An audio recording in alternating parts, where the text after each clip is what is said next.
as dificuldades que estamos enfrentando em decorrência aí do isolamento social e, principalmente, desse modo remoto que nós estamos aí, em que estamos atuando, né?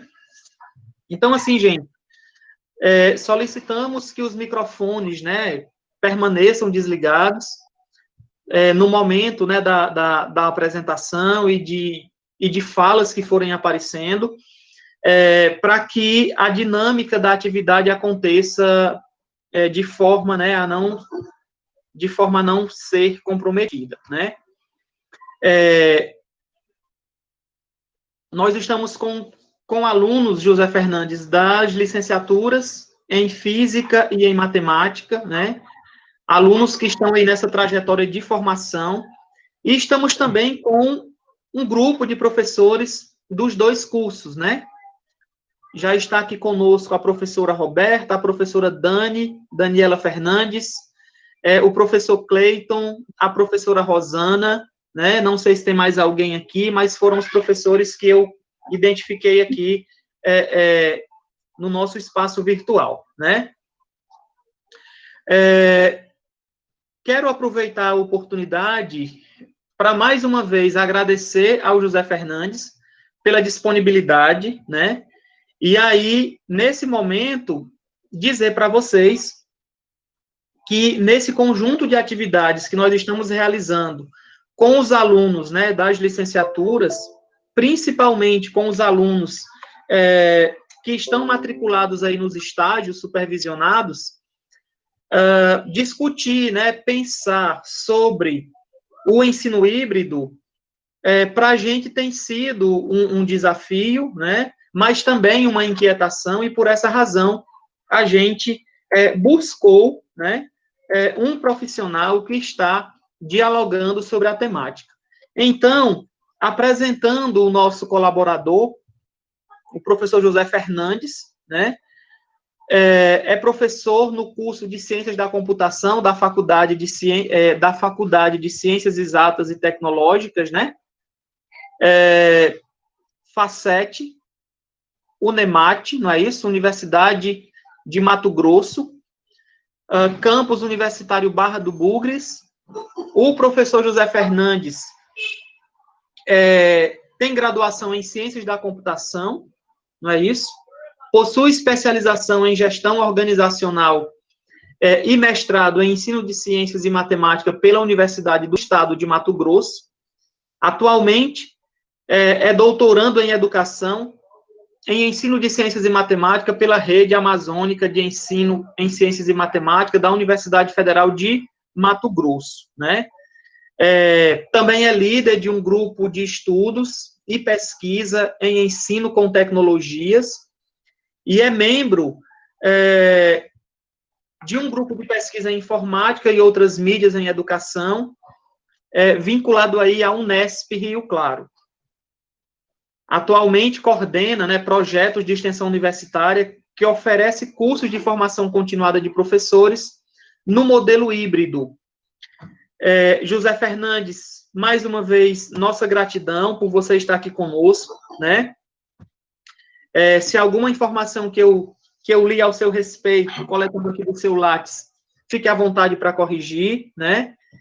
E, em nome de toda essa galera que está aqui, mais uma vez, a nossa gratidão por você ter tirado aí um tempinho, né, da sua agenda para dialogar conosco, para partilhar conosco essas perspectivas e desafios em relação ao ensino híbrido, tá certo?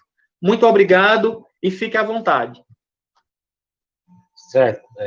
Muito obrigado, Francisco. Boa noite, né? Aqui já está começando a noite. Boa noite a todos. Eu também gostaria de agradecer pelo convite e pela confiança que você teve em nos convidar para fazer esse diálogo sobre o ensino híbrido nessa tarde de hoje.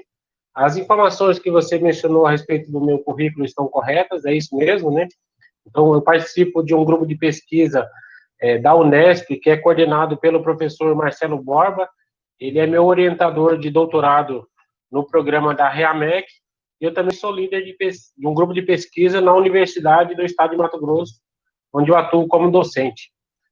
Então, nessa tarde de hoje, nós vamos dialogar um pouco a respeito do ensino híbrido, e eu preparei um conjunto de slides para explanar algumas ideias, e depois, em outro momento, então, a gente faz um diálogo aberto aí para esclarecer dúvidas ou outras questões que forem necessárias.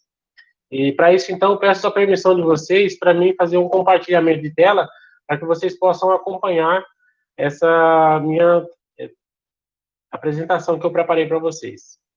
Tá? José Fernandes, enquanto você compartilha a tela, a professora Roberta sempre nos auxilia, né, em organizar aí os blocos, as questões que forem aparecendo no chat, né? Então, Roberta, por gentileza, já vai fazendo aí organizando essa dinâmica, né, após a apresentação do professor José Fernandes, para a gente ir para esse bate-papo, tá bom? Certo. A minha apresentação já aparece aí para vocês? Já aparece. Sim, já está aparecendo. Está aparecendo, sim, professor. Sim, ok. Então, podemos começar, né? Bom, então, eu recebi o convite para falar a respeito do ensino híbrido em termos de desafios e perspectivas. E eu preparei, então, esse conjunto de slides para falar um pouquinho com vocês. Nessa fala de hoje, né, eu organizei ela em 4 momentos. Então, inicialmente, nós vamos falar, primeiro, por que o ensino híbrido. Em um segundo momento, falar sobre algumas experiências que eu tive nesse modelo de ensino, alguns desafios que foram apontados em pesquisas e perspectivas futuras que nós vislumbramos aí para esse modelo de ensino. Antes da gente iniciar propriamente sobre o ensino híbrido, trouxe aqui uma mensagem do professor Paulo Freire, que diz o seguinte: o homem, como um ser histórico, inserido num permanente movimento de procura, faz e refaz constantemente o seu saber. Então, eu trouxe essa frase porque ela simboliza esse momento que nós estamos vivenciando agora, né? Fazendo esse diálogo, discutindo, vendo novas possibilidades de ensino, tanto na educação básica, superior, e essa fala, eu acho que reflete um pouco disso aí. Bom, por que o ensino híbrido?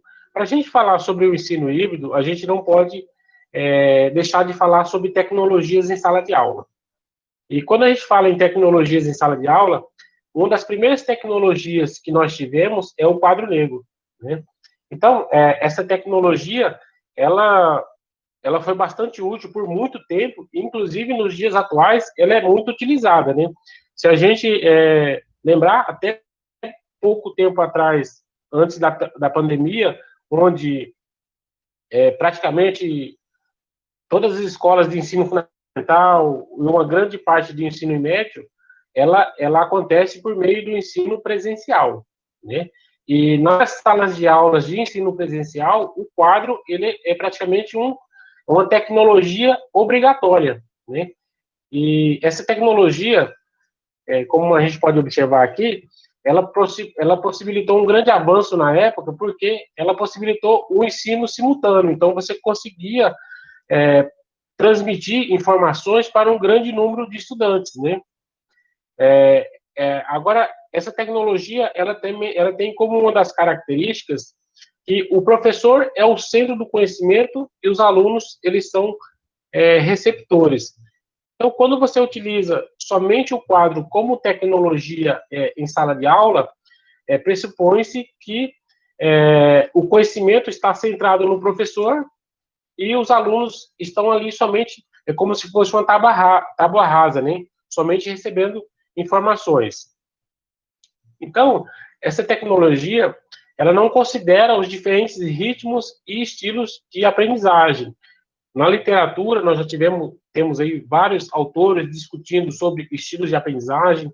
Então, a gente sabe que os estudantes, eles têm ritmos diferentes e também estilos diferentes de aprendizagem. Quando você utiliza somente o quadro negro, você deixa muitas vezes de considerar esses estilos e ritmos de aprendizagem. E também você não dá oportunidade para o aluno participar ativamente do processo de produção de conhecimento. Então, você deixa de valorizar aquele conhecimento prévio do aluno, aquele conhecimento que ele traz da sua vida, né? Agora, é importante a gente mencionar que as tecnologias, ela influencia diretamente nos processos de ensino e aprendizagem, né? E há muito tempo vem se discutindo sobre a necessidade de promover essas mudanças na educação e também a necessidade de incluir pedagogicamente essas tecnologias dentro da sala de aula. Aqui eu tenho alguns dados de um estudo que foi feito pela Fundação da plataforma Porvir, em que foi feito um levantamento com mais de 150 mil jovens para saber deles a escola que eles querem, né?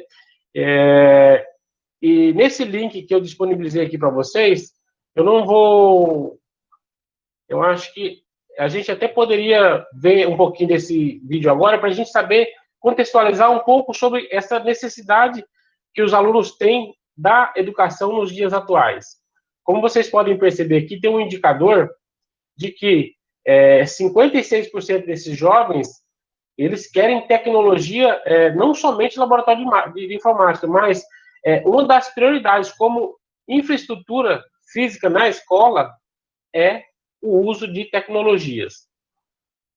Eu vou passar aqui para vocês esse vídeo, que ele é um vídeo curto, só para vocês terem uma ideia da escola que os alunos querem para os dias atuais. Vou pedir permissão só para retirar aqui um pouquinho da apresentação e vou compartilhar com vocês aqui.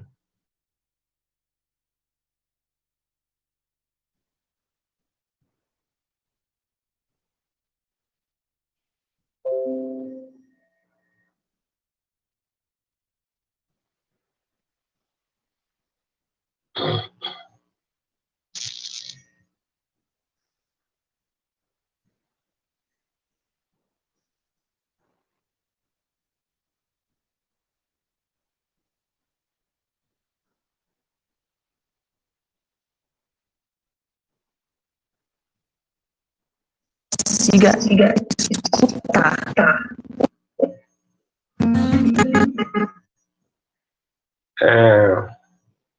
A tela já está sendo compartilhada aí com vocês? No vídeo? Sim, professor. Ok, então.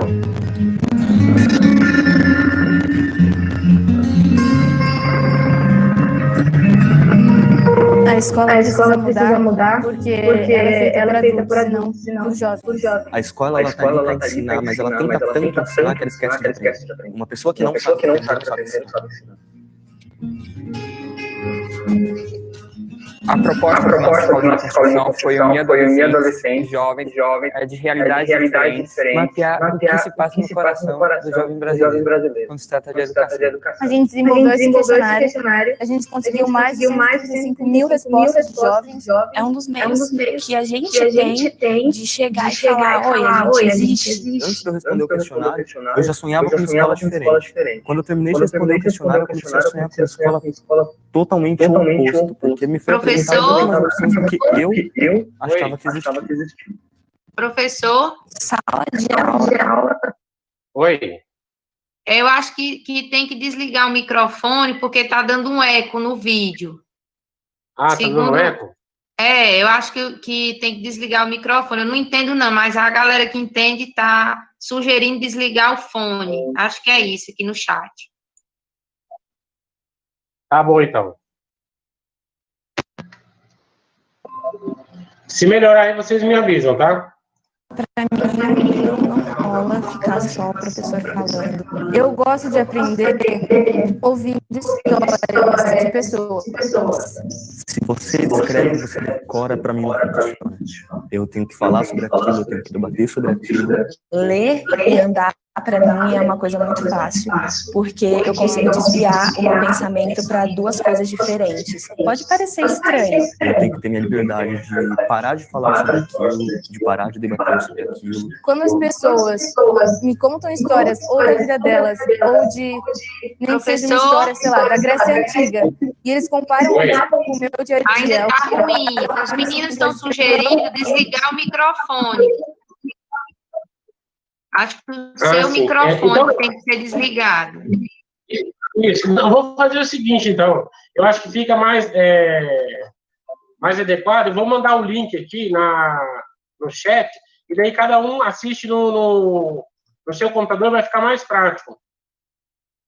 Eu coloquei o link aí. Dá só uma olhadinha.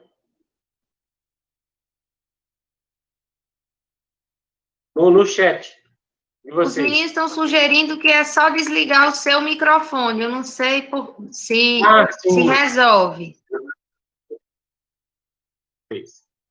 Ativar o vídeo desligando o seu microfone. Podemos tentar mais uma vez. Se não der certo, a gente vai direto ao link.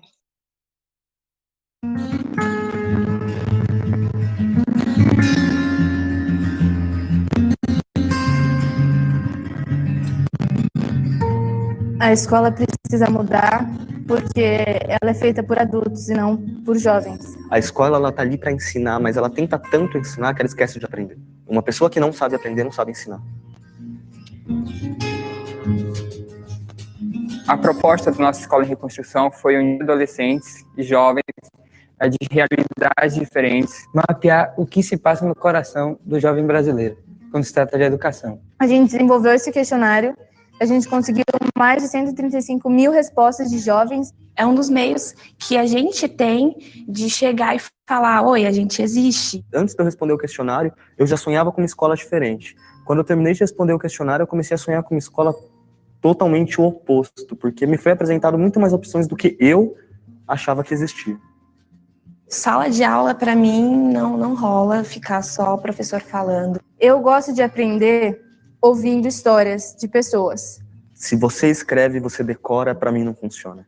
Eu tenho que falar sobre aquilo, eu tenho que debater sobre aquilo. Ler e andar, para mim, é uma coisa muito fácil, porque eu consigo desviar o meu pensamento para duas coisas diferentes. Pode parecer estranho. Eu tenho que ter minha liberdade de parar de falar sobre aquilo, de parar de debater sobre aquilo. Quando as pessoas me contam histórias ou da vida delas, ou de nem que seja uma história, sei lá, da Grécia Antiga, e eles comparam isso com o meu dia a dia, ou comparam isso com coisas que eu realmente vejo, eu consigo entender tudo muito fácil. Se me falarem de Guerra de Canudos e não me explicarem que foi lá que nasceu a periferia, não tem motivo para eu querer aprender. Eu vou querer saber sobre a Guerra de Canudos a partir do momento que me ensinarem que aquilo é meu berço, é minha nascença, foi onde é minha raiz, sabe? Lá se criou o termo que hoje aplicam onde eu moro, sabe? E eu simplesmente pego um ônibus e vou de um ponto até a linha final e volto só para conseguir ler um texto. Quando você está falando, né, de felicidade, muitas vezes você pode estar ali na escola e você vê um sorriso ali de uma criança do Fundamental 1, da educação infantil. Eu tinha 15, mas qual o problema de eu estar ali conversando com um garoto de 4, 5 anos? Isso é felicidade, você estar ali com uma criança. É sempre gostosa a vida. A vida é sempre boa. Mesmo que não seja, ela é. E a gente consegue encontrar. Acho que é um papel da escola, inclusive, também. Ajudar cada um a encontrar a poesia e a felicidade na sua vida. É o grande papel da escola. Eu me sentia presa, dentro de uma prisão.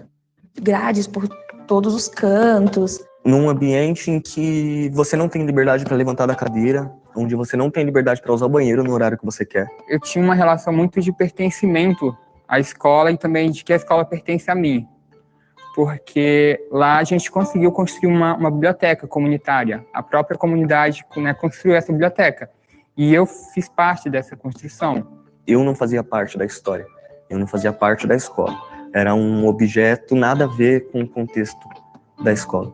Era aquele negócio colorido no meio do mundo preto e branco, sabe? Se a escola não tiver, né, preparada para receber esses alunos, né, com suas individualidades, ela está formando, né, cidadãos também que vão reproduzir, né, essa exclusão. Uma escola inovadora é uma escola onde as únicas regras são as regras básicas de convivência, sabe? E a partir do respeito, a gente pode construir milhões de coisas que seriam inovadoras. É uma escola que consiga escutar. O mais bonito que existe entre a gente são as nossas diferenças. E é isso que nos torna humanos, sabe? A escola inovadora não tem necessariamente um lugar para aprender. Não dá mais para ser uma pessoa, um professor que vai lá na frente, fica em pé durante 50 minutos falando e do lado de lá 60 sentados em uma cadeira desconfortável, 7 da manhã, achando que é só isso, calados durante 50 minutos enquanto uma pessoa em pé fala. Uma escola inovadora é muito uma escola de levar o seu tempo para dentro dela. A gente levava a educação sexual, sexualidade para dentro da escola, mas a própria escola não tinha uma equipe, né, pedagógica para levar isso. Uma escola inovadora seria uma escola onde os alunos acordariam todos os dias de manhã e falariam: eu quero ir para a escola. Onde você se sentisse liberdade de, ao mesmo tempo que você está dentro da escola, você está em todos os lugares. O que eu aprendi fora dela, lá engajado em grupos de jovens ambientalistas ou de promotores da saúde, hoje eu consigo ainda utilizar no meu dia a dia, conversando com as pessoas, entende? Você pode estar numa sala de aula e aprender, só que fora dela eu consigo aprender muito mais sobre a vida e cidadania. É aquele momento em que você está cabulando a aula, a inspetora te encontra e em vez dela te levar para direção ou xingar você, ela senta do seu lado e fica batendo papo. Ela fala da vida dela, ela fala de como ela cresceu, ela fala de onde ela nasceu. Momentos de compartilhamento pessoal. Seja para falar de física quântica, como eu falava com um dos inspetores da escola, que era formado em física, ou fosse para falar da sobrinha da tia da cantina que estava com câncer e estava mal. Nós temos um papel importante, nós jovens, né? Nós somos parte da solução. Muitas vezes colocam a gente como problema. Ah, vai para a escola só para arriscar, vai para a escola só para quebrar cadeira. É muito isso quando falam em jovens, só pensa nisso. Mas eu peço muito isso, né, de que os jovens entendam que eles não são problemas. Eles estão ali para resolver problemas. A escola me ensinou que dentro de uma sala com 43 alunos, onde tem cadeira para 35 e espaço para 20, você consegue se tumultuar junto com os outros, sentar 2 na mesma carteira e receber aula ali, porque quando todos têm interesse de fazer a mesma coisa, sabe? A escola vai mudar, a educação no Brasil vai mudar, daqui a pouco. Mas enquanto não muda, tenta encontrar nos pequenos momentos na sala de aula o que faz parte de vocês e peguem aquilo ali e segurem com força e potencializem isso. Não se deixe não querer a mudança. Queira a mudança, seja a mudança e faça a mudança. Nunca desista da mudança. A escola hoje, ela é gaiola, mas para um bom engenheiro consegue fazer a gaiola asas. E todo mundo tem essa capacidade. Se você pensa que você é muito pequeno para criar algum impacto, tente dormir com um mosquito no seu quarto. Levanta a voz, levanta da cadeira, sai da sala, grita, faz o que você tiver que fazer, mas torna a escola um lugar seu. O que é escola para você? Em uma palavra. Aí fica difícil. Nem pegou, Beth. O que é escola? Pode ser 2. A escola? Eu vou falar uma. Acho que a escola, para mim, é felicidade. Movimento. Libertação. Crescimento. Lugar. Independente de onde, lugar.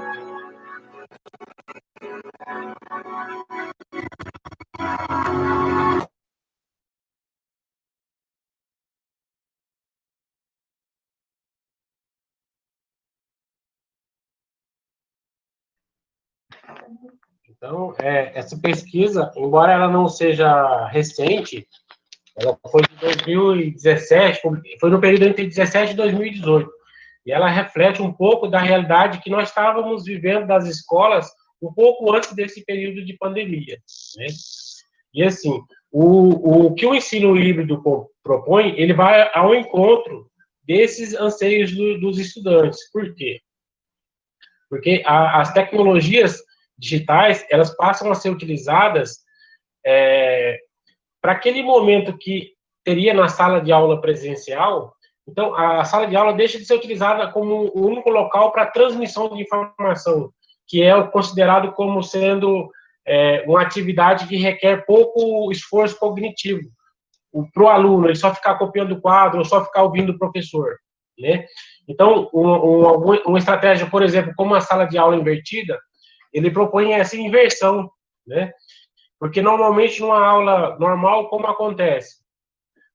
Atividade com menos esforço cognitivo, o aluno é feito na sala de aula, o professor passando conteúdo para o aluno.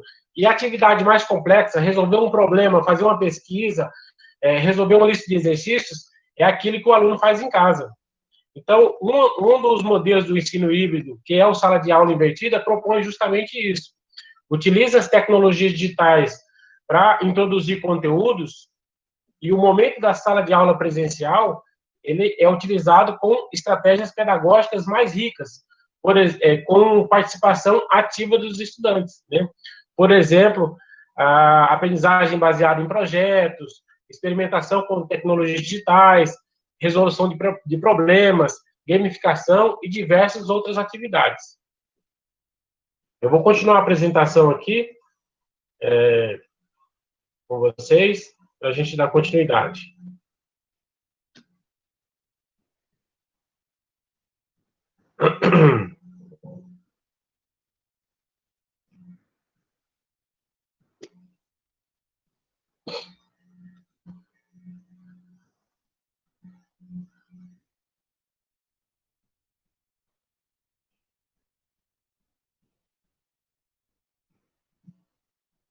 Só um minutinho, pessoal.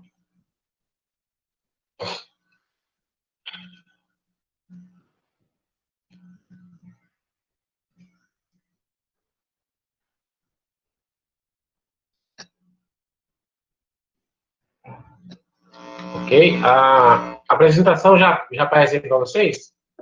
Aparece sim, José Fernandes. Ok. Então, diante desse anseio de trabalhar com tecnologias na sala de aula, na produção de conhecimentos, o grupo de pesquisa que eu faço parte, que é o GPM, coordenado pelo professor Marcelo Borba, tem investigado nos últimos anos a produção de conhecimentos, especialmente a produção de conhecimentos matemáticos com tecnologias digitais, né? Então, Borba, desde a década de 90, ele vem formulando algumas ideias a respeito dessa produção de conhecimentos com tecnologias digitais, né? Em 2005, ele formulou o construto, sistematizou o construto Seres Humanos com Mídias, né? Borba e Vila Real. Então, esse construto teórico, ele defende o quê? Defende que as mídias, elas não são simplesmente ferramentas na produção de conhecimentos, né? Para propor essa ideia, Borba, ele se apoia principalmente no conceito de reorganização do pensamento de Csikszentmihalyi e também o conceito de tecnologias da inteligência de Pierre Levy. E a partir desses dois conceitos centrais, esse construto, ele defende, então, que as mídias, elas têm poder de ação e elas podem ocupar um papel de atriz na produção de conhecimentos. Então, quando a gente analisa a produção de conhecimento, de conhecimentos com essa visão epistemológica, a gente percebe que a produção de conhecimentos, ela não está centrada nem no professor, nem no aluno, e nem tampouco somente na tecnologia. Então, esse construto, ele defende o quê? Defende que os seres humanos e as mídias, elas formam um coletivo que juntos produzem conhecimentos. E esse construto teórico, ele vem sendo utilizado em diversas pesquisas para compreender como ocorre a produção de conhecimentos, principalmente conhecimentos matemáticos.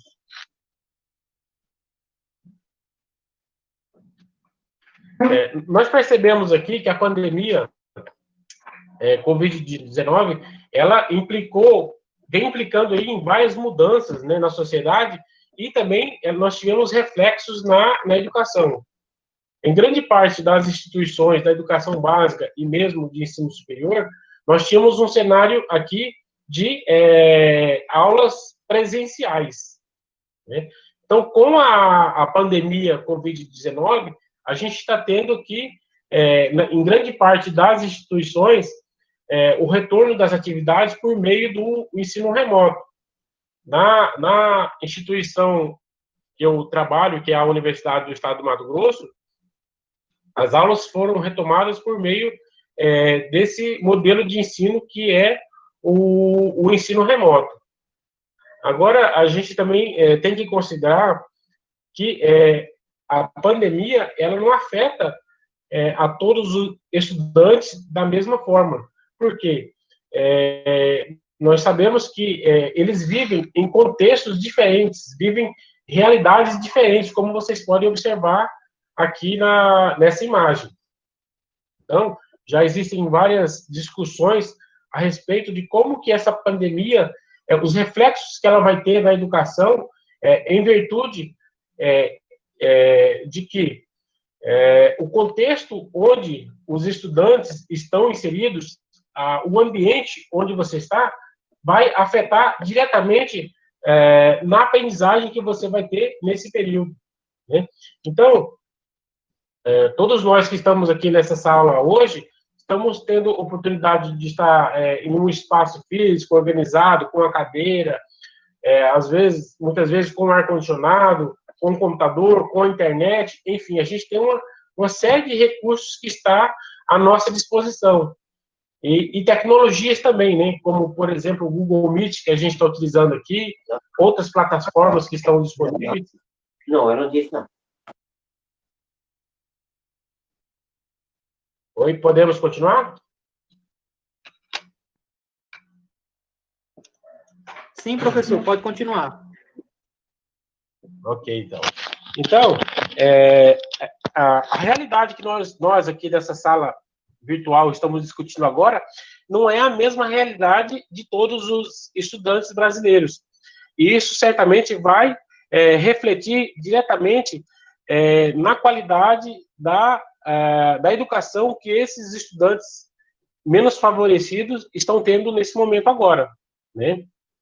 Então, a pandemia, ela afetou diretamente a sociedade, a educação, de tal forma que essas mudanças, certamente nós não retornaremos do mesmo modo. Eu até fiz uma ilustração aqui.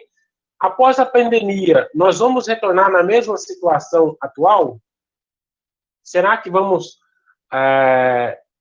voltar ao mesmo modelo de ensino, utilizando as mesmas estratégias? Ou a educação vai ser afetada de alguma forma em decorrência da pandemia Covid-19, em termos de processo de ensino, em termos de processo de aprendizagem? Essa é uma questão que nós podemos aí refletir e depois retomar ela e discutir um pouco mais ao final da minha fala.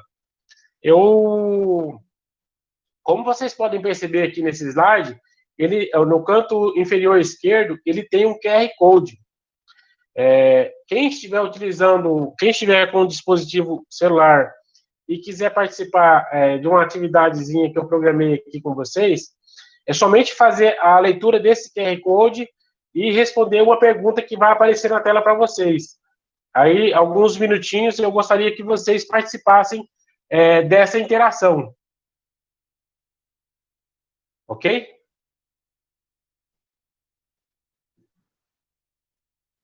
Quem tem um dispositivo celular e com o leitor QR Code, fizer essa leitura desse código para participar dessa interação, que tem uma pergunta para vocês responderem aí.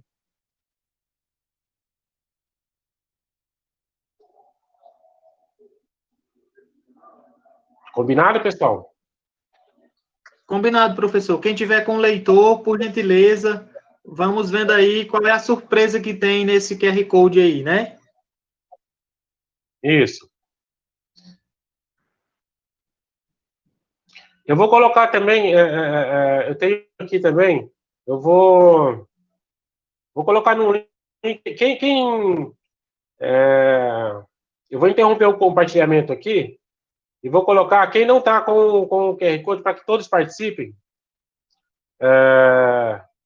vou colocar um link aqui no chat, e quem não está com o QR Code também pode clicar nesse link e participar da atividade.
Me desculpem, pessoal, eu acabei saindo aqui da nossa interação, né?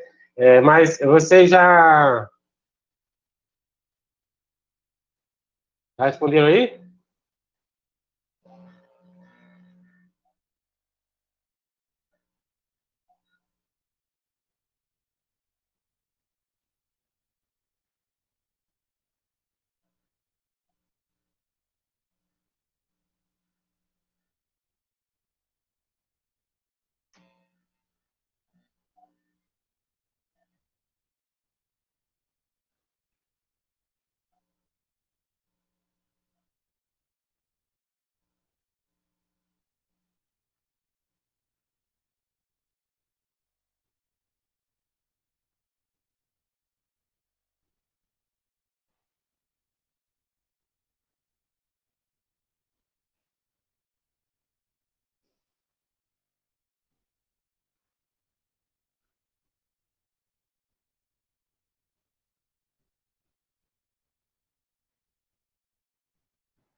Só um minutinho, todos. Vou colocar o link aqui mais uma vez, para quem não, caso alguém não tenha participado ainda.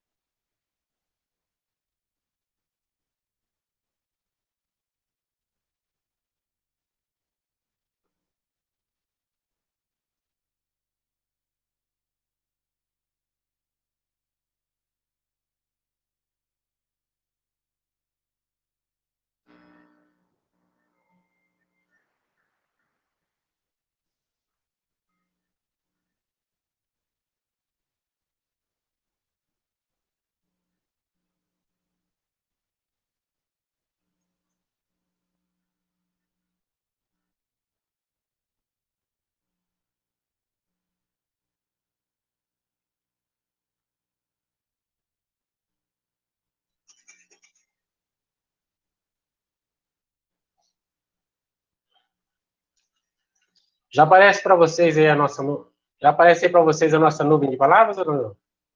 Sim, está aparecendo. Apareceu, né? Olha só. Então, essa nuvem de palavras aqui reflete um pouco das tecnologias que estão sendo mais utilizadas nesse período de pandemia. Quem ainda não Quem ainda não respondeu, pode responder no link lá, que a nuvem vai se formando.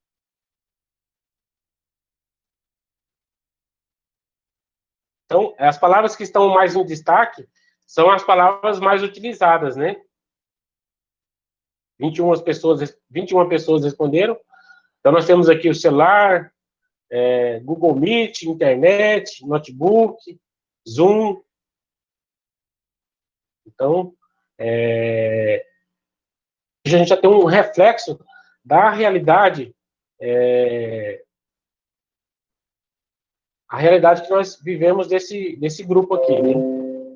Internet, celular, Google Meet, computador, Google Classroom, são algumas das tecnologias utilizadas aí nesse período de pandemia. E vamos continuar com a nossa apresentação aqui, então.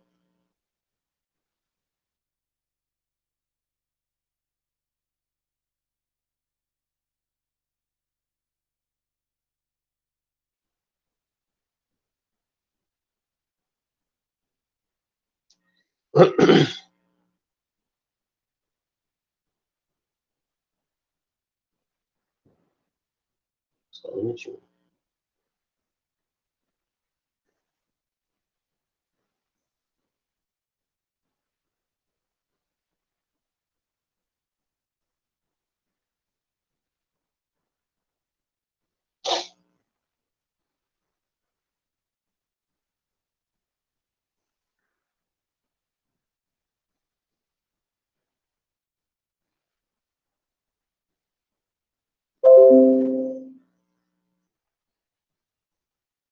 Ok, já está a apresentação para vocês, pessoal? Sim. Ok, vamos avançar aqui, então. Bom, então, agora aqui a gente já pode discutir um pouco sobre o ensino híbrido, porque quando a gente fala em ensino híbrido, a gente fala em uso de tecnologias, né? Uma definição do conceito de ensino híbrido, ele é de Christensen, Horn e Stakers. Então, esses autores, eles trazem uma definição de que o ensino híbrido, ele é um programa de educação formal no qual o estudante aprende, pelo menos em parte, por meio do ensino online, né, com algum elemento de controle do aluno sobre o tempo, local, caminho ou ritmo de aprendizado. Uma outra parte também em uma localidade física fora da sua residência, e que essas duas partes, elas são conectadas ao longo do caminho de aprendizado de cada estudante em um curso ou matéria, eles estejam conectados, oferecendo uma experiência de educação integrada. Então, esse conceito aqui, ele é interessante pelo seguinte. Então, o ensino híbrido não é somente você, na concepção desses autores, não é simplesmente você ter um momento presencial e um outro momento realizado, por exemplo, à distância online. A definição que esses autores trazem aqui é que esses momentos, eles precisam ser integrados para que o aluno tenha uma experiência de educação integrada. Em outras palavras, o que isso significa? Que eu não posso simplesmente, por exemplo, separar alguns conteúdos para trabalhar no ensino presencial e outros conteúdos para trabalhar no ensino online. Não. Então, o que ele sugere? Que, por exemplo, utilizando o modelo sala de aula invertida, que é um dos modelos do ensino híbrido, um conteúdo que ele é introduzido em uma sala virtual, ele é retomado na sala. Esse conteúdo ele é introduzido, por exemplo, utilizando um texto, um vídeo, ou qualquer outro recurso na sala virtual, e depois, no momento presencial, ele é retomado e ele é aprofundado utilizando outras estratégias pedagógicas, que existem um esforço cognitivo maior do estudante, né? Aí, como eu disse para vocês, utilizando, por exemplo, trabalhando com resolução de problemas, com atividades por gamificação, experimentação de tecnologias, aprendizagem baseada em projetos, aí existe um leque de possibilidades para você oportunizar aos estudantes eles participarem mais ativamente da produção dos conhecimentos e não simplesmente ficar em sala de aula ouvindo aquilo que o professor tem para dizer sobre o assunto. Esses autores, eles categorizaram o ensino híbrido em vários modelos. Como vocês podem perceber nessa imagem aqui, existe uma zona híbrida, né, e uma zona do o ensino online. O que quer dizer isso aqui?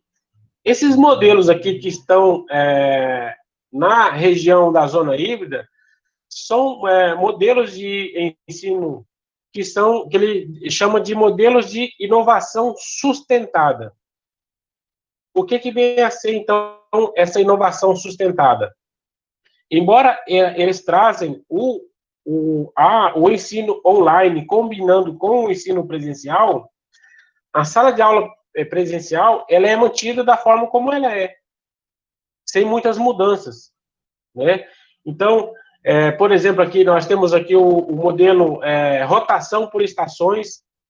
Nesse modelo, a sala de aula ela é organizada em vários espaços e cada espaço explora uma determinada habilidade dos estudantes, né? Temos um modelo laboratório rotacional, em que uma parte da aula é desenvolvida em sala de aula e uma outra parte é em laboratório de informática. O modelo sala de aula invertida, em que o conteúdo é introduzido na sala virtual e depois ele é retomado na aula presencial, utilizando estratégias pedagógicas que dão oportunidade para o aluno se tornar mais protagonista do processo de aprendizagem. Tem um modelo de rotação individual aqui, que ele já está um pouco fora dessa zona híbrida, e ele está mais indo para a zona do ensino online, está um pouco fora aqui. Por que esse modelo está aqui? Porque esses modelos aqui, esses autores denominam de modelos híbridos que são disruptivos, ou seja, eles rompem totalmente com o modelo de sala de aula tradicional. Porque nesses modelos aqui, a sala de aula ela ainda permanece como ela é. E aqui, necessariamente, não precisa nem haver uma sala de aula. Então, a espinha dorsal desses modelos aqui é o ensino online. Então, a rotação individual, ela está mais nesse modelo aqui. Por quê? Porque, por exemplo, aqui no modelo rotação por estações, os estudantes, você tem lá, digamos lá, organiza a sala lá em 5 rotações, em 5 estações. Os estudantes, de tempos em tempos, eles vão passar em cada uma dessas estações. Na rotação individual, o aluno não precisa passar por todas as estações. O professor, ele define um roteiro das estações que o aluno vai passar, dependendo do seu ritmo de aprendizagem, aquilo que eu disse anteriormente, né? Dependendo do ritmo de aprendizagem, do estilo de aprendizagem do estudante, ele vai passar por estações que são mais adequadas ou que favorecem a sua aprendizagem, né?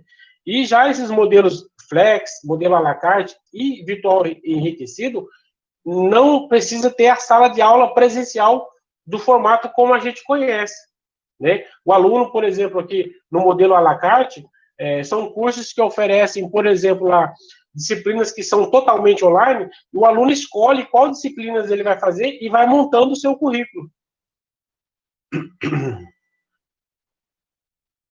Agora, como que a gente coloca esse ensino híbrido na prática? Tem um livro bastante interessante dos autores Horn e Staker, que fala sobre... O título dele é Blended, usando a inovação disruptiva para aprimorar a educação. Ele é um livro bastante interessante, porque ele é bem didático, ele tem ele traduzido, né? E daí, cada um dos capítulos do livro, ele discute algumas dessas etapas aqui, ó. Como que você pode implementar o ensino híbrido na sua instituição. Então, ele traz em cada capítulo, detalhando cada uma dessas etapas. E ele sugere, então, esse caminho a ser percorrido para você implementar o ensino híbrido na sua instituição. O primeiro caminho que ele sugere é o quê? Buscar buscar entendimento sobre o assunto, entender o que é o ensino híbrido, como ele é organizado, os modelos que existem, quais são as suas limitações, quais são as suas possibilidades, né? Então, uma vez que você já entendeu como que funciona o ensino híbrido, você passa, então, a mobilizar estudantes, professores, a instituição. Essa etapa é bastante importante, porque o professor sozinho na sala de aula, ele até consegue trabalhar com modelos de ensino híbrido, por exemplo, o modelo sala de aula invertida. Mas, assim, quando a gente fala em trabalhar em modelos mais disruptivos ou promover uma mudança maior na instituição, é muito importante que tenha o engajamento de todos para que isso aconteça. Se não tiver um apoio institucional, dificilmente você vai ter sucesso em trabalhar com modelos de ensino híbrido onde você for atuar, né? Então, você conseguiu mobilizar professores, estudantes, a instituição como um todo. O próximo passo é você planejar isso aí. Planejar em termos que tecnologias que você vai utilizar, planejar os ambientes, as salas de aula, em quais ambientes que serão desenvolvidos, quais tecnologias que você vai utilizar, quais modelos, e como vocês viram ali, tem uma série de possibilidades de modelos de ensino híbrido, qual modelo você vai trabalhar, ou pode ser mais de um modelo, e por fim, quando você coloca isso aí, então, em prática e avalia esse processo. Então, esse é um caminho que pode ser utilizado para implementar o ensino híbrido. Quando a gente fala na educação superior, a possibilidade de você trabalhar uma parte do ensino por meio da educação online, isso aí já é regulamentado há quase 20 anos.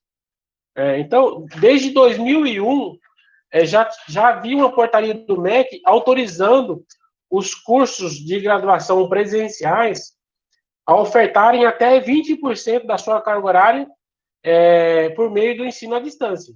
Então, essa portaria ela já permitia fazer essa combinação de ensino presencial com o ensino online. No decorrer do tempo, essa portaria passou por várias mudanças, umas foram revogando as outras, né, passando por atualizações, de modo que a mais recente que nós temos, essa que foi publicada agora, recentemente, em dezembro de 2019, que inclusive ampliou a carga horária para 40%. Então, hoje, um curso de graduação presencial, ele pode ofertar até 40% da sua carga horária por meio do ensino à distância. Então, aí possibilita você trabalhar com modelos de ensino híbrido de maneira regulamentada. É claro que, para isso, precisa-se haver uma reestruturação pedagógica. Na instituição que eu atuo como docente, o curso de Ciência da Computação, desde 2013, nós temos uma parte da carga horária do curso, que foi reformulado o projeto pedagógico do curso, e 20% da carga horária do curso é ofertado por meio do ensino à distância, e é um curso presencial. Algumas experiências que eu tive em relação ao ensino híbrido. Tem uma frase que diz o seguinte: a experiência de vida ela é única e intransferível. Então, aqui, por mais que eu tente explicar para vocês, dificilmente vocês terão uma percepção ampla dessas experiências que eu vivenciei, mas eu vou apresentar algumas dessas experiências aqui.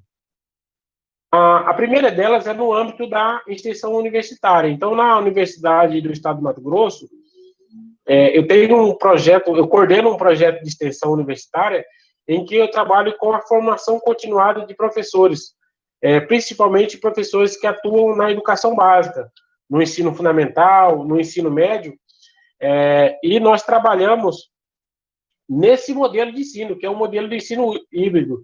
E daí, esses cursos, eles são ofertados conforme as demandas das instituições. Então, a gente mantém contato com as escolas aqui da região, e conforme as demandas formativas das instituições, os cursos são desenvolvidos visando atender essas demandas de modo que eles são desenvolvidos nesse modelo de ensino híbrido, né, trabalhando com sala de aula invertida, com rotação por estações, com um laboratório rotacional, né? Nós já tivemos cursos de extensão voltado para o ensino de programação, com Scratch, criação de vídeos, né? Vídeos animados, criação de sala de aula virtual, enfim, uso de repositórios de objetos de aprendizagem. Várias oficinas, vários cursos já foram desenvolvidos nesse modelo de ensino. Eu tive uma experiência de pesquisa também no modelo de ensino híbrido, em que eu trabalhei uma formação continuada de professores de uma escola da educação básica. E nesse curso de formação, os professores, eles vivenciaram o ensino híbrido e durante a formação eles elaboraram uma proposta para o ensino híbrido. Então, foi criada uma sala virtual, foi criado um material pedagógico para essa sala, e eles também redigiram uma proposta de ensino híbrido durante essa pesquisa.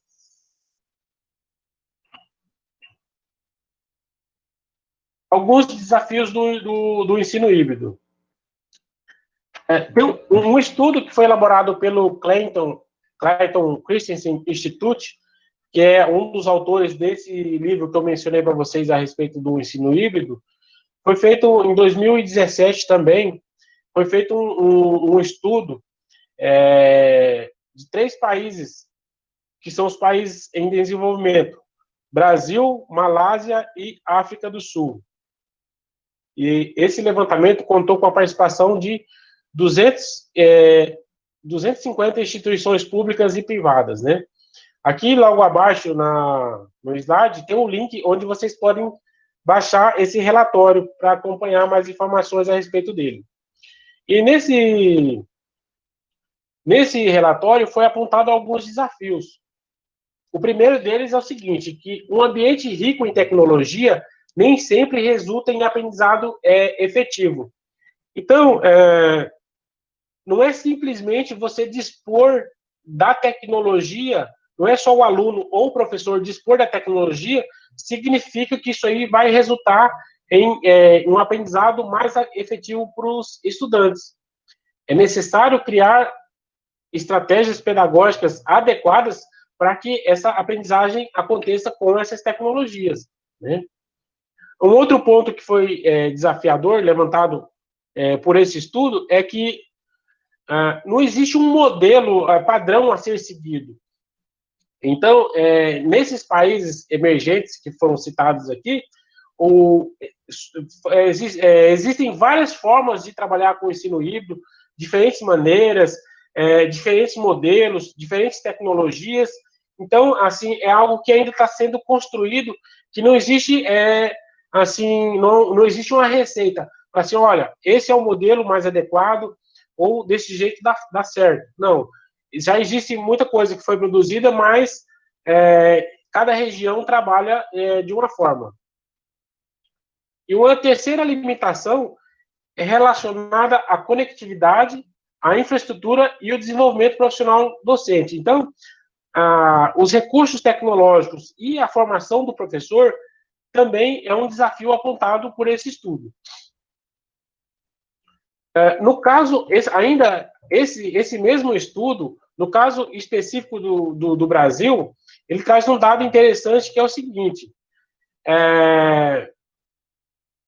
quando os entrevistados foram perguntados sobre quais são os principais desafios para o uso das tecnologias na escola, é interessante que quase 80%, ou seja, 79% dos entrevistados responderam que o grande desafio é a formação dos professores, ter professores qualificados para trabalhar com as tecnologias na escola. Então, não é nem... muitas vezes existe muito essa questão de falta tecnologia, falta internet, falta infraestrutura, mas no caso do Brasil, o que essa pesquisa mostrou é que, além dessa falta de tecnologias, a formação docente está ainda está em primeiro lugar em relação a esses outros recursos. Ainda também desse estudo, aqui tem uma nuvem de palavras das tecnologias utilizadas, né? Aqui tem o Google for Education, né? O Google Classroom, que foi inclusive mencionado aqui por vocês, né? nessa nossa web interação. Então, olha só, aqui a gente tem um retrato de algumas pesquisas, algumas plataformas ou tecnologias que estavam sendo utilizadas nos modelos de ensino híbrido, né? O YouTube, Khan Academy, Facebook, Scratch, enfim, várias tecnologias sendo utilizadas aí. O Kahoot.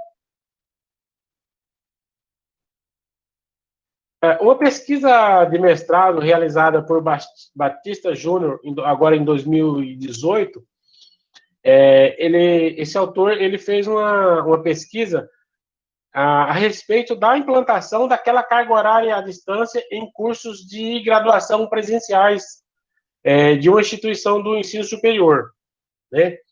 Que é um modelo de combinar o ensino presencial com o ensino online. E nessa pesquisa, os professores apontaram como principal desafio o tempo para organizar as atividades, também elaborar atividades que consigam engajar os estudantes, a falta de apoio técnico para a elaboração de materiais didáticos e, por fim, o professor refletir sobre a própria prática e tentar fazer diferente a aula tradicional. Perspectivas que nós vislumbramos a respeito do ensino híbrido.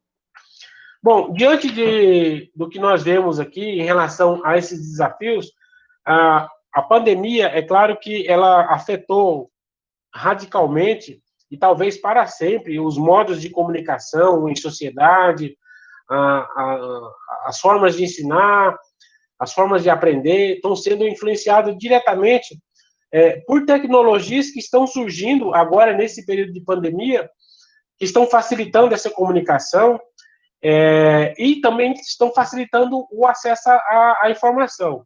Então, eu percebo que uma das perspectivas a gente tem como desafio a falta de professores qualificados, mas, por outro lado, nós temos muitas possibilidades do docente ele buscar uma autoformação. Então, se a gente olhar, por exemplo, no YouTube, se você pesquisar qualquer assunto lá, o que foi desenvolvido recentemente de pesquisas, aliás, o que foi apresentado de lives, webinários, entrevistas sobre temáticas variadas, entre elas o ensino híbrido, o ensino remoto e vários outros temas. Então, com vários pesquisadores brasileiros de várias partes do mundo. Então, tem muito conteúdo que o professor ele pode buscar essa autoformação. Então, ampliou o acesso à informação nesse período de pandemia, sobre várias áreas do conhecimento, né? Os recursos tecnológicos também, quando nós falamos em educação, a educação à distância online, ela mudou radicalmente está mudando radicalmente nesse processo, né? Até pouco tempo, nós não tínhamos disponíveis tecnologias como temos hoje para facilitar essa comunicação síncrona de maneira muito próxima da comunicação presencial, né? Então, nós tínhamos muitas limitações relacionadas a essas tecnologias, e hoje essas tecnologias, elas estão são novas tecnologias que estão facilitando essa comunicação entre professores, estudantes e todos os envolvidos, né? Um outro aspecto também é que os professores, e todos professores, estudantes também, foram meio que obrigatoriamente tiveram que incorporar o uso dessas tecnologias em suas práticas diárias, né? O professor na prática docente, o aluno na sua aprendizagem. Então, de uma hora para outra, principalmente com o desenvolvimento dessas atividades por meio do ensino remoto, meio que forçadamente nós tivemos que ir incorporando o uso dessas tecnologias em nossas práticas. Então, eu acredito que um período pós-pandemia, essas práticas, elas vão fazer parte também do nosso cotidiano, caso as atividades voltem à sua normalidade, né? Que o normal já não vai ser um normal diferente, né? E, por fim, que essas tecnologias, elas ampliam o espaço de aprendizagem. Como vocês perceberam, os estudantes tiveram muitas queixas em relação ao ambiente da sala de aula ali, né? Então, com essas tecnologias, com abordagens pedagógicas do ensino híbrido, você amplia esses espaços e pode trabalhar com estratégias pedagógicas mais ricas, né? Como que eu posso fortalecer o ensino híbrido, né? As instituições que oferecem cursos de educação à distância, um caminho possível é que, geralmente, essas instituições, elas contam com um núcleo de apoio para a educação à distância. Então, se você vai implementar o ensino híbrido em sua disciplina ou na sua instituição, é importante ter esse apoio desse núcleo que já oferece o apoio à educação à distância também para o ensino híbrido. Outro aspecto é promover ações de formação continuada para os professores, visando discutir não somente abordagens metodológicas, mas também abordagens teóricas relacionadas à produção de conhecimentos com tecnologias digitais. Outra maneira de fortalecer é formando esses grupos de estudos interdisciplinares para discutir o ensino híbrido na instituição. Aqui tem um vídeo bastante interessante, que também eu vou passar para vocês. Uma outra forma de fortalecer é criar estratégia, criar situações para que os alunos se tornem protagonistas. O grupo de pesquisa que eu participo, que é o GPIM, coordenado pelo professor Marcelo Borba, ele coordena um grupo de pesquisa que promove o Festival Nacional de Vídeos e Educação Matemática. Então, aqui tem um vídeo que foi produzido por um grupo de estudantes do ensino fundamental e foi um dos premiados, se eu não me engano, na 3ª edição do Festival de Vídeos. Então, isso aqui é uma maneira de fazer com que os alunos se tornem protagonistas da própria aprendizagem. Eu vou passar esse vídeo para vocês terem uma ideia de como isso é feito.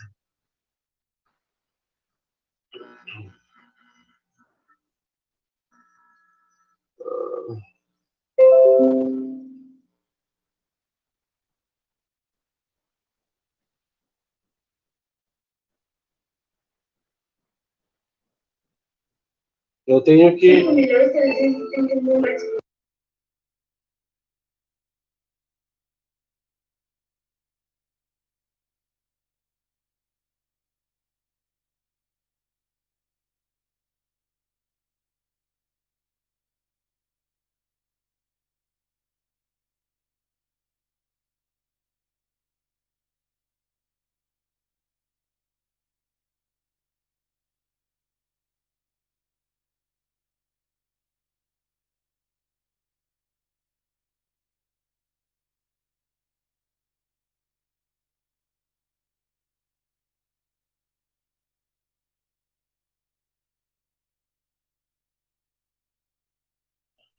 Professor José Fernandes, está sem áudio.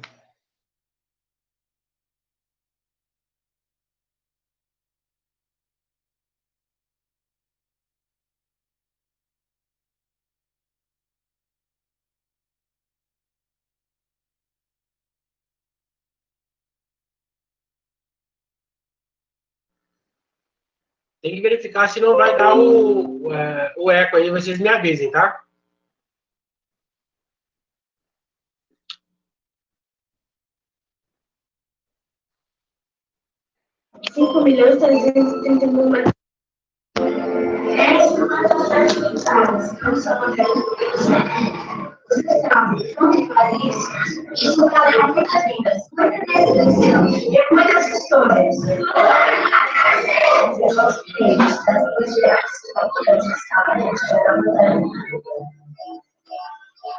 Diante do histórico de ruptura de barragens, de criadoras, levamos os anos para a banda de matemática.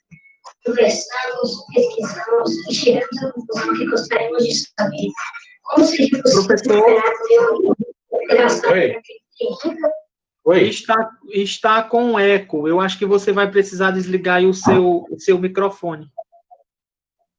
Tá ok. É que eu desliguei o microfone e daí vocês ficaram sem áudio. Mas vamos tentar novamente aqui, então.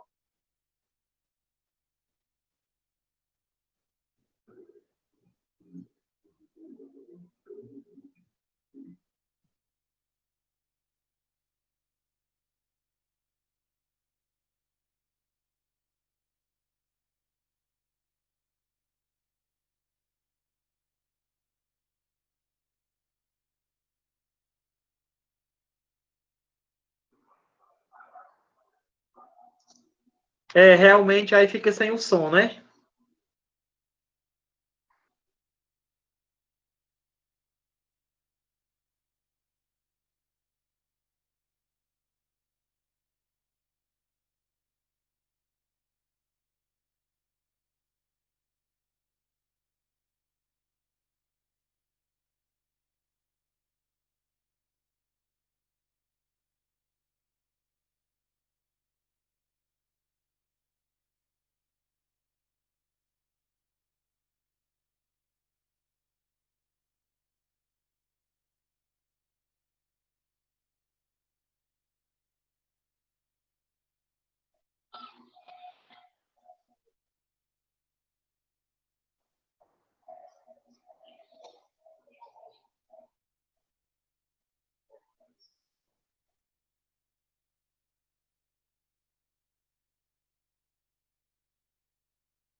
Vocês estavam sem áudio ainda? Sim. Ok, é porque o áudio, o vídeo foi incluído no meu PowerPoint, mas eu vou compartilhar um link aqui do YouTube, que daí ele vai dar certo. Só um minutinho, tá?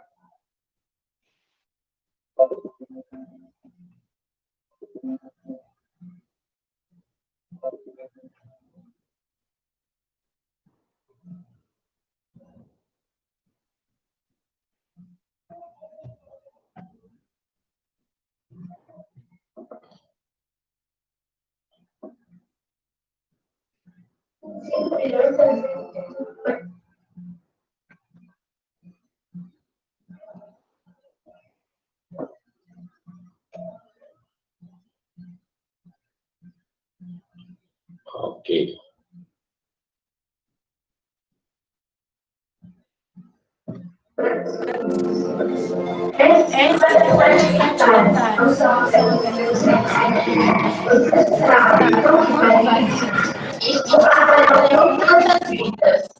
Só um minutinho que agora eu tenho que desligar meu áudio.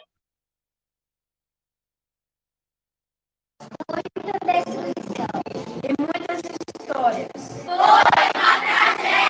Somos mineiros das Minas Gerais. Não podemos nos calar diante de tanta tragédia. Diante do histórico de rupturas de barragem de mineradoras, levamos o tema para as aulas de matemática. Conversamos, pesquisamos e chegamos à conclusão que gostaríamos de saber como seria possível recuperar o meio ambiente devastado por aquele terrível mar de lamas. Ao final de toda a conversa, decidimos que o nosso objetivo era responder quanto de rejeito proveniente da ruptura de barragem do Córrego do Feijão, na cidade de Brumadinho, deverá ser retirado para iniciar um projeto de recuperação ambiental. Para escolher a área a ser estudada, procuramos imagens de satélite. Nem todas registravam a tragédia. Escolhemos a imagem que mostrava a lama e tomamos o trecho mais próximo à barragem. Decidimos construir uma maquete para melhor modelar o relevo. Para isso, precisamos de mapas topográficos. Utilizamos curvas de níveis com espaçamento de 10 em 10 metros. Recortamos o molde em papel e depois transferimos para o isopor. Como cada placa de isopor tem meio centímetro e cada placa representa uma cota da curva de nível, então a escala de trabalho foi que cada 1 centímetro na maquete correspondia a 20 metros na realidade. Por meio de um programa online de imagens de satélites, verificamos que a lama atingiu a cota 790. Construímos 2 maquetes, uma com foco na altimetria e a outra no relevo e vegetação. Nesta, fizemos a simulação da tragédia da lama. Com o mapa topográfico, conseguimos fazer o molde da cota 790, ou seja, ao calcular essa área, estávamos determinando uma parte da área devastada. E agora? Temos o molde da área, mas só sabemos calcular a área de quadrados. Como calcular essa área esquisita? A professora disse que era para a gente escolher um tamanho de quadrado que cada grupo quisesse. Então começamos a preencher o molde da lama. Quando não coubesse mais, era para fazer outros quadrados, com a medida do lado sendo metade da medida do lado do quadrado anterior. E quando não coubesse mais, era novamente para fazer novos quadrados, com o lado medindo metade da medida do lado do quadrado anterior. E assim, cada grupo escolheu a medida inicial e foi fazendo quadrados, cada vez menores, até preenchermos toda a área do molde. Fizemos uma tabela para ajudar a calcular a área total. Depois de preenchida a tabela, chegamos à conclusão de que a área que estamos estudando tem 570 mil metros quadrados, aprendendo que existe uma unidade de medida chamada hectare. Cada hectare corresponde a 10 mil metros quadrados. Então, o nosso trabalho estava sendo realizado em cima de uma área de aproximadamente 57 hectares. E aí, gente, ainda não temos nossa questão respondida. Precisamos calcular o tanto de lama que a gente tem que tirar de lá. Aprendemos que calcular a quantidade de lama é o mesmo que calcular o seu volume. Mas como fazer isso? Nós supomos que um sólido formado pela lama fosse igual a uma placa de isopor na maquete. A gente calculou a área da base e multiplicou pela altura desejada. Isso foi uma matéria que não tem no nosso livro. Tinha umas continhas com letra, tipo base vezes altura. Nós aprendemos a calcular áreas de retângulo, triângulos e trapézios. Subdividimos a região desejada em polígonos, que a gente sabia calcular a sua área. Nessa região verde mais escura, passa um rio. Aqui é a cota 770. A área dessa cota deu 94.760 metros quadrados. Calculamos o volume considerando uma altura de 11 metros, sendo 1 metro de profundidade do rio e 10 metros até a próxima cota. Nesse próximo tom de verde é a cota 780. Essa área deu 428.672 metros quadrados. Para calcular o seu volume, pegamos o valor da área e multiplicamos por 10 metros de altura, quando chega na cota 790, que é o nível que a lama atingiu nessa região. Após calcularmos as áreas das cotas 770 e 780, estimamos o volume total, que deu aproximadamente 5.330.000 metros cúbicos. Com os dados do nosso trabalho, esperamos ajudar os moradores de Brumadinho. Mas como? Reivindicar das autoridades estratégias para uma recuperação ambiental. Para ter uma recuperação ambiental, precisamos de retirar a lama de lá. Por exemplo, colocar ela numa pilha de registro. Para estimar o custo para retirar essa lama, fizemos assim. Supomos que conseguimos um local para armazenar a pilha de registro, situada aproximadamente a 10 km de distância. Orçamos uma empresa de transporte e ela cobra R$ 3,00 por tonelada por quilômetro percorrido pelo caminhão. Os caminhões utilizados transportam 30 toneladas. Esse valor chegou a quase R$ 1 bilhão. Será que as autoridades vão fazer isso?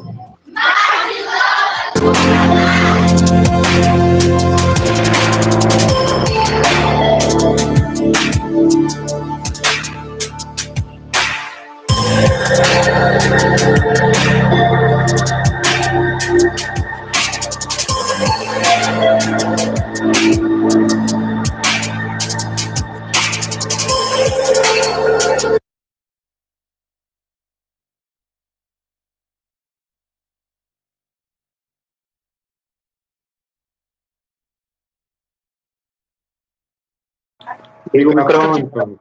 Sim. Essa atividade que foi apresentada no vídeo aqui, é um vídeo que foi produzido por estudantes, né, para um dos festivais de vídeos que é promovido para o GPM. Esse vídeo aqui eu trouxe como exemplo, como atividades que podem ser desenvolvidas. No GPM, várias pesquisas já foram desenvolvidas, envolvendo tanto o uso quanto a produção de vídeos. Tanto professores como estudantes definirem temáticas e aprofundarem essas temáticas por meio da produção de vídeos. Isso tem feito em várias pesquisas, e é uma das possibilidades para fazer com que os alunos se tornem protagonistas da própria aprendizagem, né? E não simplesmente sendo um receptor das informações do professor em sala de aula.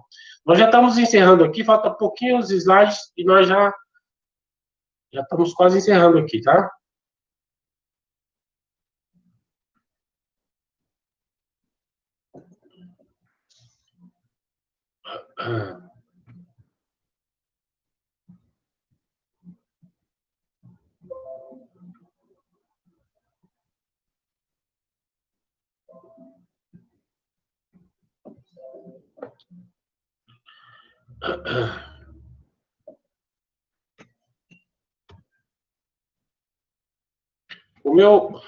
Desculpa. O slide já está aparecendo aí para vocês? Sim. Então, outros exemplos de vídeos como esse, eles podem ser obtidos no site do Festival de Vídeos, como mostra aí na tela para vocês, www.festivalvideomate.com. Mais informações, para aprender mais sobre o ensino híbrido, tem um site que é o blendedlearning.org, tem muito conteúdo sobre o ensino híbrido, como que são organizados esses modelos, como implementar cada um deles, várias dicas, as etapas que você tem que implementar. Então, nesse site você tem muitas informações a respeito do ensino híbrido. Sobre o modelo de sala de aula invertida, também tem um site, The Flipped Classroom, que tem muita informação a respeito sobre como trabalhar com esse modelo, tecnologias, relatos de experiências, tem muito conteúdo a respeito desse modelo sala de aula invertida. Para finalizar, então, eu deixo uma mensagem aqui do Fernando Pessoa, que diz o seguinte: é o tempo da travessia, e, se não ousarmos fazê-la, teremos ficado para sempre à margem de nós mesmos. Então, essa frase aqui é mais para a gente pensar um pouco mais sobre, no caso, professores e futuros professores, né, que são estudantes, futuros professores, que aula que eu quero trabalhar com meus alunos, que modelo de sala de aula que os alunos querem e como eu estou trabalhando essa sala de aula com esses alunos. Então, o modelo de ensino híbrido, ele traz várias possibilidades para você inovar a sua sala de aula e você fazer uso das tecnologias de modo a tornar os alunos mais participativos na aprendizagem e também fazer com que os momentos presenciais eles se tornem mais ricos em termos de aprendizagem, ou seja, que favorecem uma aprendizagem mais efetivas. E, para isso, nós precisamos criar essa coragem de buscar conhecer mais, de aprofundar nossos conhecimentos e colocar isso em prática, né? Que muitas vezes a gente fica numa zona de conforto e não quer, muitas vezes, mudar a nossa prática docente. Então, a gente precisa conhecer essas outras possibilidades para que nossa ação docente, seja hoje ou uma ação futura, ela possa mudar. Aqui estão algumas referências, eu vou compartilhar depois com vocês esses slides para vocês terem acesso aos links.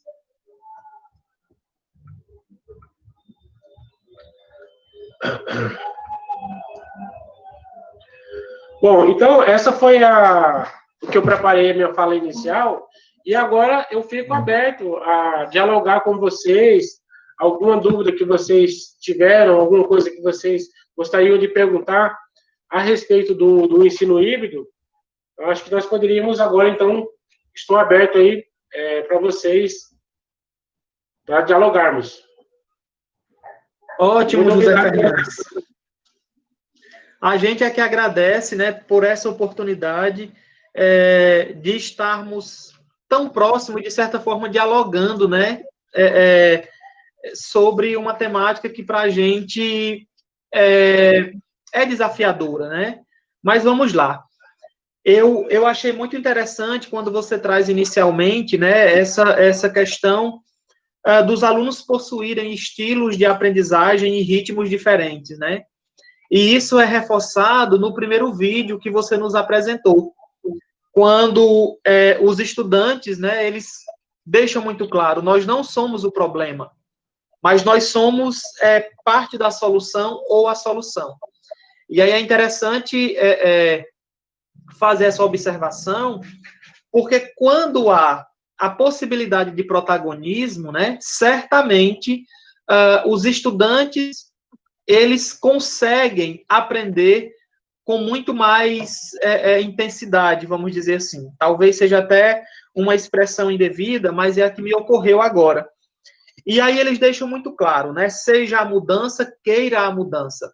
E, de fato, é muito confortável, né, para mim, professor, continuar atuando da forma em que eu atuava, sei lá, antes dessa pandemia, por exemplo. E, certamente, o isolamento social chegou, nós tivemos que nos adaptar a uma dada realidade, fazendo uso direto dessas tecnologias, né? Então, quando você traz esses elementos, na medida em que você ia fazendo aí a exposição, eu ficava aqui imaginando uma série de coisas, né? E, certamente, o nosso retorno presencial, nós vamos continuar com muita coisa desse período de aprendizado remoto.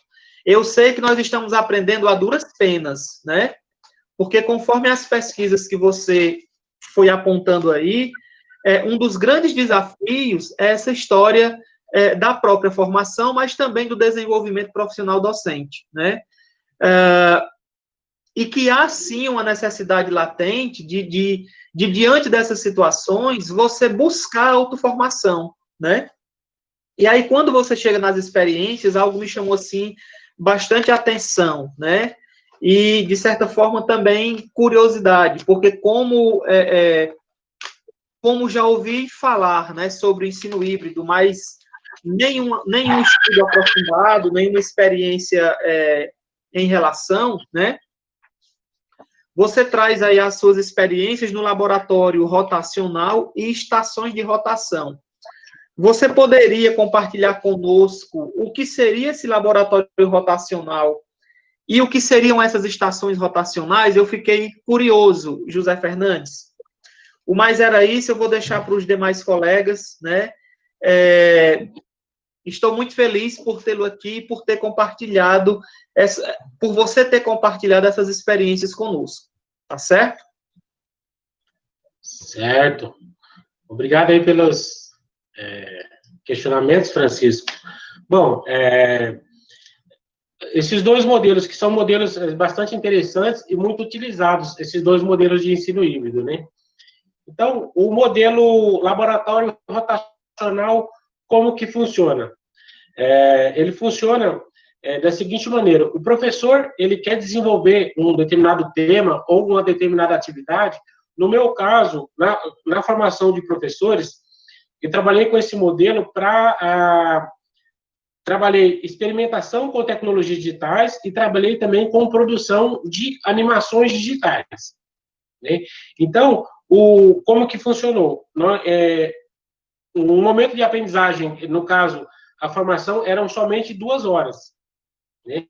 Então, no momento inicial, durante 1 hora de sala de aula, ele era feito no ambiente da sala de aula. e depois, num segundo, discutindo, por exemplo, no caso da produção do vídeo, definindo, pesquisando, elaborando o roteiro, definindo o tema do vídeo, e depois, em um segundo momento, num laboratório de informática, era feito pesquisa sobre o tema, experimentação do software, testar, produzir o vídeo, testar, organizar, verificar como que ia sair essa produção e outras tecnologias, né? Então, basicamente é isso, você organiza um momento da aula, na sala de aula presencial, e um outro momento no laboratório de informática, explorando a mesma temática, né? Agora, o modelo de rotação por estações, ele é mais interessante. Eu considero que ele é mais interessante porque ele atende mais aquele quesito, a questão dos ritmos e dos estilos de aprendizagem, né? Então, como é que funciona? Numa sala de aula, por exemplo, que você tem lá 20 alunos, ou 30 alunos que seja, você divide essa sala em várias estações, digamos, sempre em grupos de alunos. Então, por exemplo, você pode ter lá, pode ter 4 estações com 5 alunos, se você tem lá 20 alunos, por exemplo, né? Então, naquela sala de aula, você vai ter 4 estações. As estações, todas elas vão estar explorando a mesma temática. A diferença é que vão estar trabalhando com habilidades diferentes. E daí, por exemplo, cada estação ela tem um tempo programado. Por exemplo, numa aula de 4 horas, cada estação pode ficar aí durar 1 hora. Se for menos, meia hora. E daí é o seguinte, os alunos eles têm que passar por todas as estações. Passa por uma estação, aquele grupo passa numa estação e depois vai passando para outra, de modo que todos passem por todas as estações. Então, assim funciona. Existem também outras formas de rotação por estações, não somente desse modelo, como eu disse, mas, por exemplo, eu posso fazer a rotação por estação dos dias da semana. Por exemplo, se eu dou aula trabalho com a educação básica, por exemplo, e dou aula de segunda a sexta-feira. Cada dia da semana eu defino uma estação. Existem várias possibilidades de organizar a rotação por estações, mas essas são algumas das maneiras de organizar essas rotações por estações. José Fernandes, essas estações de rotação, elas seriam também consideradas uma metodologia ativa?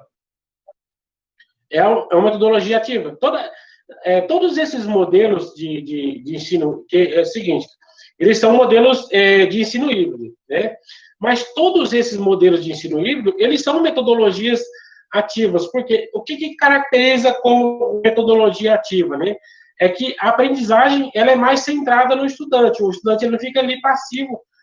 Uma das características principais ou básicas das metodologias ativas é o quê? É que a aprendizagem ela é centrada no estudante. O estudante não fica ali passivamente, somente recebendo as informações. E todos esses modelos de ensino híbrido, eles são característicos também como metodologias ativas, porque eles têm essas características da aprendizagem centrada no estudante, a questão de ritmos de aprendizagem, né? Por exemplo, aquela rotação individual. O aluno, o professor, ele pode definir várias rotações, dependendo do perfil do aluno, do estilo de aprendizagem dele e do nível de conhecimento do aluno, ele vai passar em algumas estações e outras não. Né? Então, o aluno ele se torna mais protagonista, porque essas estações também, o professor, ele não tem como o professor ele ficar em todas as estações, o professor também vai estar. O aluno, por exemplo, trabalhar com resolução de uma estação está trabalhando ali com resolução de problemas, fazendo investigação por meio pela internet, utilizando o celular ou computador, ou outro grupo produzindo um vídeo, ou outra estação produzindo um vídeo, enfim, vai depender muito do conteúdo que você vai trabalhar e do tema que você quer investigar. Mas o importante é que cada estação esteja explorando habilidades diferentes, mas a mesma temática. Pronto, bacana essas experiências, né? E como nós estamos aqui com alunos da disciplina de estágio supervisionado, né? De repente essas práticas elas podem ajudar os alunos, né? A construírem aí possibilidades de ensino, né? Centrando essa ação no protagonismo dos alunos. Uma outra coisa que eu achei interessante, e aí vai ser a última, pessoal, para dar oportunidade aí aos outros colegas, aos outros alunos, caso desejem. Uma outra coisa que eu achei bastante interessante, no segundo vídeo, né, um vídeo com alunos do ensino fundamental, e é interessante que aquela prática, né, realizada por professores e alunos, tem muita relação também com a questão da modelagem matemática, né? Eles pensaram um problema e, a partir daí, buscaram a modelagem desse problema para construir essa resposta, e eles não ficaram, né, somente num plano teórico. Eles utilizaram elementos aí de construção, né? Porque realmente quando você manipula, quando você de alguma forma mantém contato com esse objeto, certamente a aprendizagem desse aluno ela vai se construindo de forma muito mais substancial, né? E isso é interessante. Esses elementos, né, que você pode reunir em função da prática de ensino. Passar aqui para os colegas, né, que queiram fazer alguma contribuição ou alguma observação, algo que queiram externar nesse momento.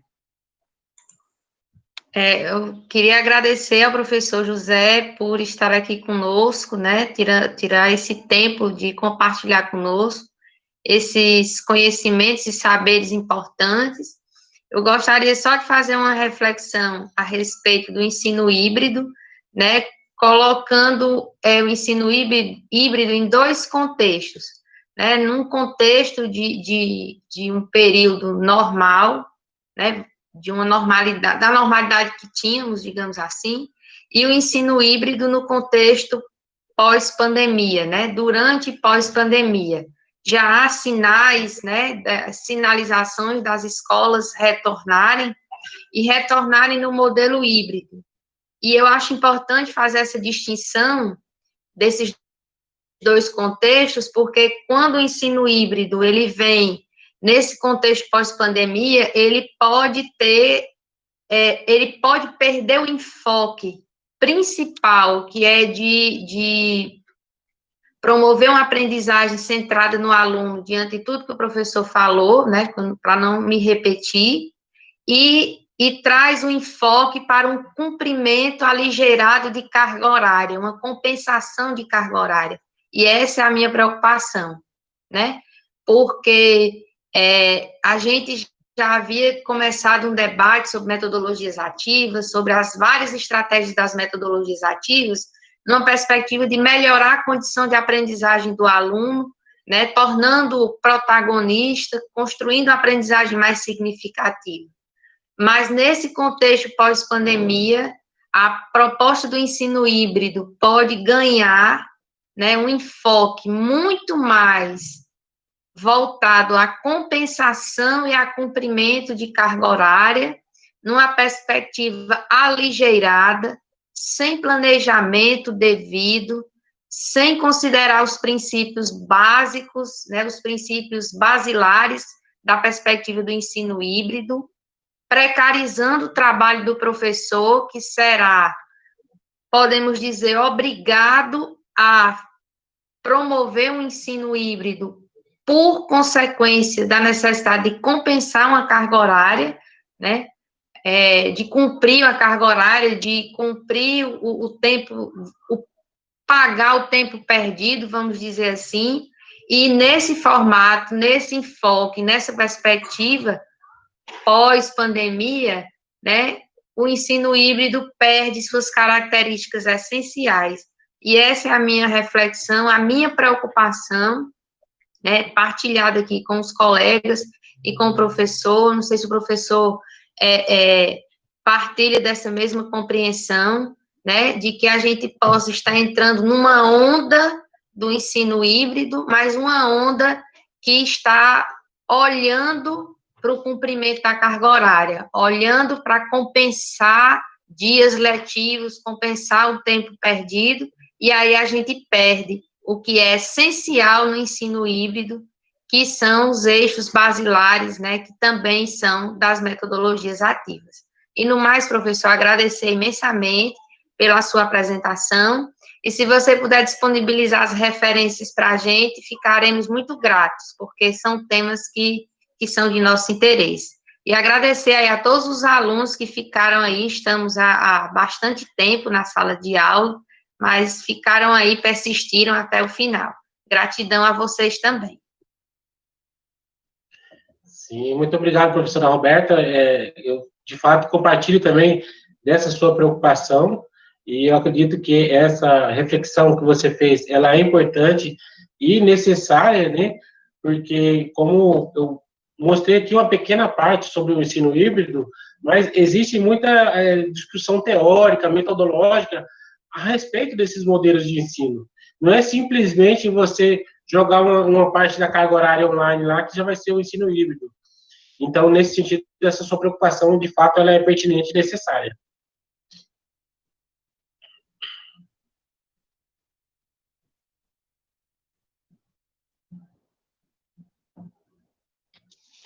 Gente, mais alguém? Algum aluno, algum colega professor que gostaria? Eu, Simval. Tudo bem, Simval? Seja muito bem-vindo, né? Você estava aqui conosco desde o início. Que bom, professor Simval conosco. Inicialmente, parabenizar aí o professor José, que uma excelente exposição, né? Muito objetivo, muito claro com as ideias, né? Eu já tinha externado essa preocupação em me capacitar, em conhecer melhor o ensino híbrido, essa semana mesmo, né? Não foi, Francisco, conversando? E obviamente, é uma oportunidade de ouro para nós, né? Que vamos ter que encarar o ensino híbrido, como a Roberta falou, assim, não diria nem exatamente ensino híbrido, Roberta, por conta de que, caindo de paraquedas, como está sendo posto, certamente não terá as características essenciais do ensino híbrido, né? Mas uma ótima oportunidade, uma excelente exposição, parabenizar e agradecer aí ao professor, tá? Para não me tornar repetitivo nas palavras. Muito obrigado. Muito obrigado, Simval, aí pelas palavras. Valeu, Simval. Obrigadão por estar conosco. Simval é professor de matemática, né? Mas é um cara que se preocupa muito com outras questões, e o que é interessante nesse diálogo, né, sobre tantos aspectos relacionados não só ao ensino híbrido, mas a forma como o ensino remoto vem nos obrigando a, de alguma forma, ter que continuar, né, com os processos de ensino e de aprendizagem, com uma outra configuração, e a gente sabe que são essas configurações que nos trazem, sim, essas preocupações, né, que nos trazem esses descontentamentos, mas também as inquietações em detrimento daquilo que pode vir a acontecer, tá certo? Mais alguém, pessoal?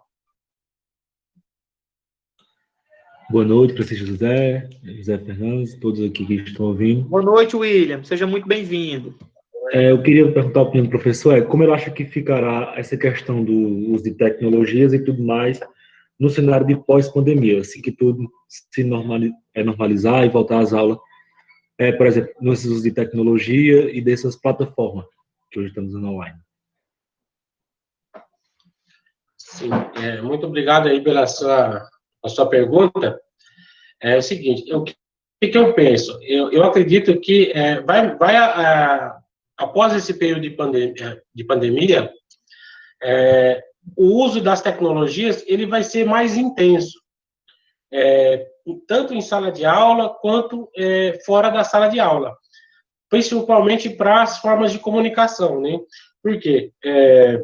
nesse período de isolamento social, nós fomos forçadamente a nos comunicar pelas tecnologias digitais, principalmente para produzir conhecimentos, né? Hoje, esse diálogo nosso só está sendo possível porque ele está sendo mediado pelas tecnologias digitais.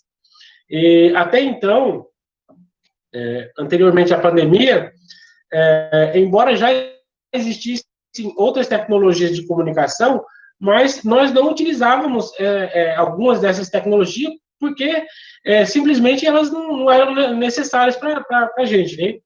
Então, em virtude da pandemia, o uso dessas tecnologias, ela vai incorporar em nossa prática diária. Então, eu acredito sim que vai intensificar o uso das tecnologias digitais, tanto dentro quanto fora da sala de aula. E eu acredito sim que vai haver, assim, mudanças na educação. É claro que eu penso que isso vai ocorrer de maneira lentamente, mas eu acredito sim que haverá mudanças na educação, porque muitas pessoas que tinham muita rejeição ao uso das tecnologias tiveram que incorporar o uso delas em suas práticas docentes, né? Está tendo que dar aula por meio dessas tecnologias, e isso vai se tornando parte do nosso cotidiano. Uma discussão que Borba faz a respeito do uso dessas tecnologias é que as tecnologias, nós humanos, estamos impregnados de tecnologia. E, da mesma forma, as tecnologias também estão impregnadas de humanidade. Então, quando a gente passa a fazer uso dessas tecnologias, elas passam a se tornar como se fosse parte do nosso corpo, ou seja, é parte do nosso ser humano. Então, esses hábitos vão continuar, creio eu. É isso. Mais alguém, pessoal?